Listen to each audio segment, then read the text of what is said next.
Hello everybody and welcome to another Tech Minute video. My name is Tom from 6 Foot Networks. Thank you for joining me today. So a few days ago I did a video, actually it may have been almost a week or two ago, I did a video on this guy. This is a Raspberry Pi 1.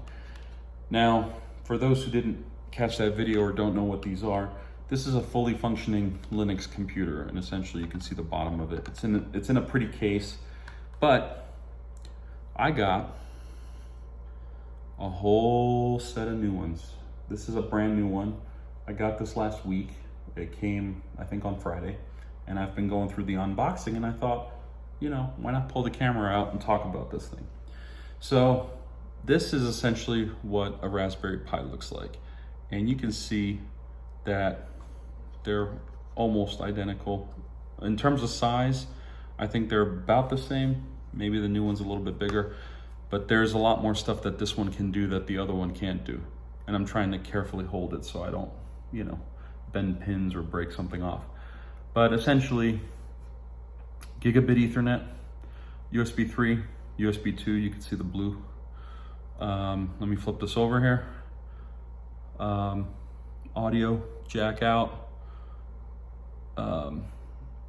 These are the smaller HDMI ports, mini HDMIs, 2 of them. There's a USB-C power in there, as well as some ribbon cable attachments for camera. And let's see, this one's camera over here. I can see because it says it, and this one's display. So if you wanted to run a camera and a display, you can. And this is a header that allows you to connect other devices like, oh no, where'd it go? Well, it allows you to connect external devices. I think I left it over there on my bench, but let's fast forward a little bit. So I bought these originally as project computers. That's what this one was. I wanted to learn, at that time I was really into Linux, and I wanted to really learn what it meant to secure it, learn what it meant to use it, you know, and not virtualize. I didn't want to virtualize at that time. I wanted to be more, you know, on metal, and I wanted to know what the experience was like natively. So that's where this came in handy. But, you know, in recent times with the whole entire COVID situation and everything that's going on, you know, it's hard to get parts and pieces for testing. And if you can get them, they end up being horrendously expensive. You know, I didn't want to blow a lot of cash on, you know, an environment that I can't prove, that I can't test on, because I don't have the equipment to do so. That's where these come in. So these are ARM-based computers. So unlike these guys, these are 2 Mac Minis. These are in a rack-mountable enclosure. They're kind of heavy, kind of odd shape. That's why it's heavy. And they're also shifting weight around. But these are 2 high-powered Mac Minis from a few years back, and together these cost just under $4,000. And this rack was a couple of $100 on top of that. So I could spend $4 grand on 2 computers to do testing, or I could spend 85. I got 4 of these for $85 a piece. And what else did I get with it? Well, I got this. This is a 4 system. You can see there's one already installed, 2, 3, 4. This is the same form factor as this, so it'll install in the same rack.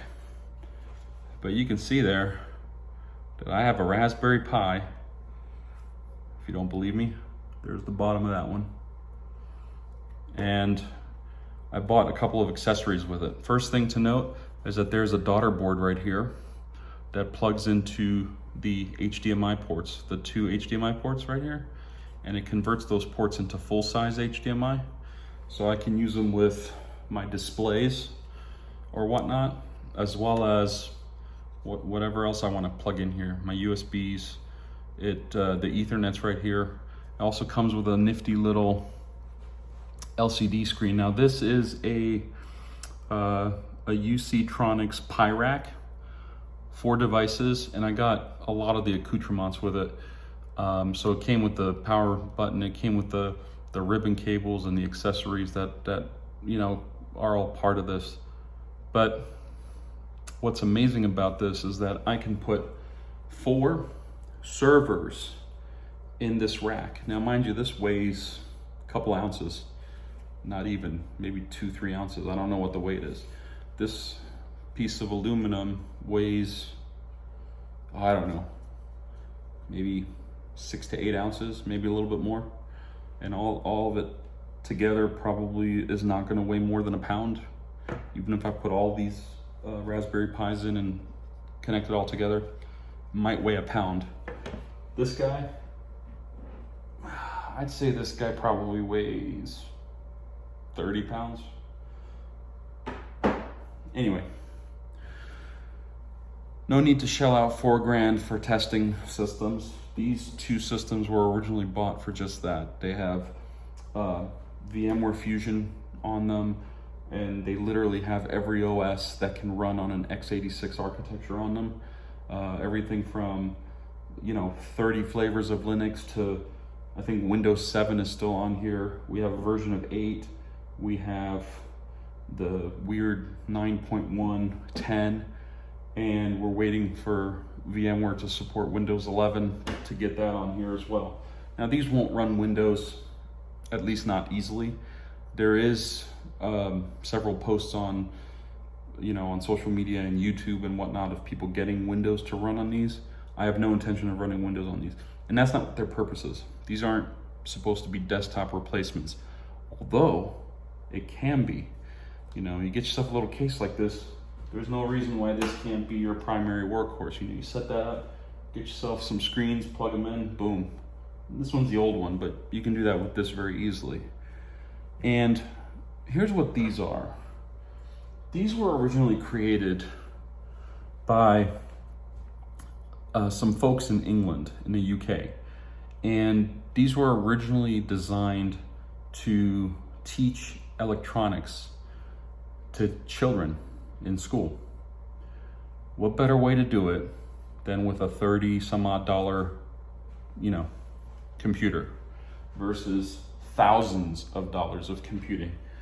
So that said, I thought, well, what can I do with one of these? Well, I can again set this up as a server. I can, add a storage drive to it, a high-speed USB drive, and make it, a 2 terabyte file server or 10 terabyte file server because the drives are getting larger. I can probably do some kind of RAID because there's 2 high-speed ports here. Or I can build a cluster out of these. So you can see that I already have one mounted here. This one, I have 2 more on my bench over there. But I'm gonna make a cluster out of these, specifically Kubernetes. I've never done any work with Kubernetes because my job has never ventured down that rabbit hole before.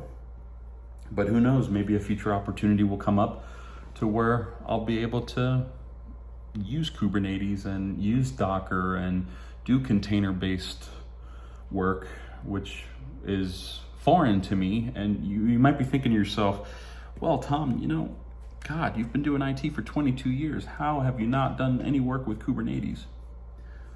Well, to that point, yes, I have been doing IT work for 22 years, but do you know how massive IT is? The whole concept of information technology, information systems.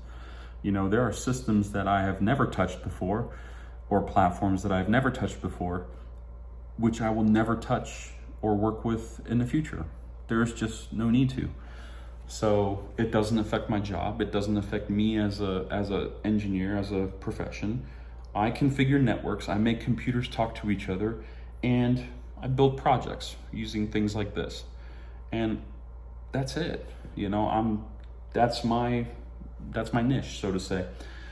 But anyway, I thought getting 4 of these would be cheaper than renting servers in the cloud or buying a beastie Dell server to make noise and add power consumption and heat into this already crowded office. I thought this is the way to go.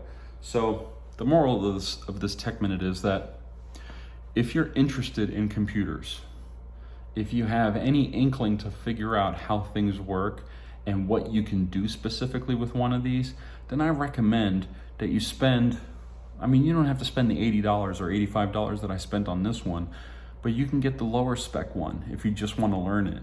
You know, I mean, imagine what you can do. You can practice soldering if you want. You can desolder and resolder things. I mean, obviously, you probably don't want to do that if you want to use it for anything, but what better way to teach a child how to, you know, how a computer works? Look at all these tracks. Wow, you know, things interconnect, and wow, look at that. That's what a network port looks like. I mean, my kid will probably eat this up. And at some point, I will give him this one that he can just go to town with, because it's 10 years old, and this is more of a museum piece for me. Even this ancient 150 megabit wireless adapter that goes into the USB that's strapped to it. But I mean, I can't imagine a better way to spark a child's curiosity, or even an adult. You know, if you're looking at this and you're like, wow, that's impressive. A whole computer in the size of a credit card. That's what got me. I mean, and I'm a computer guy, I'm an engineer, but I'm used to working with computers that are minimum this small to maximum. I did get rid of all my Dells. I had some Dell, you know, massive servers in here, but those are the kind of computers that I'm used to, where the motherboard is, you know, the size of a tabletop, you know, 25 inches long or whatever. Whereas this is an entire computer, and this supports everything that a typical computer would. Like I said, you know, it's got HDMI, it's got the ability to be powered over Ethernet, so you can use this as a, you know, as an appliance. You can use this as a router if you get a second Ethernet interface for it. I mean, the possibilities of this are endless. And like I said, for me, this is going to be a whole new educational experience, because, you know, I'm going to venture into the world of what all can you do with one of these. But anyway, I thought I'd share that experience with you. This video wasn't meant to be a build. This video wasn't meant to be more so of a how-to guide. You know, it was more along the lines of sharing, you know, an experience, and also just learning in general. And I hope that you can like this video. Please do. And if you really like this video, then I would appreciate greatly if you could subscribe to the channel. It really does help us.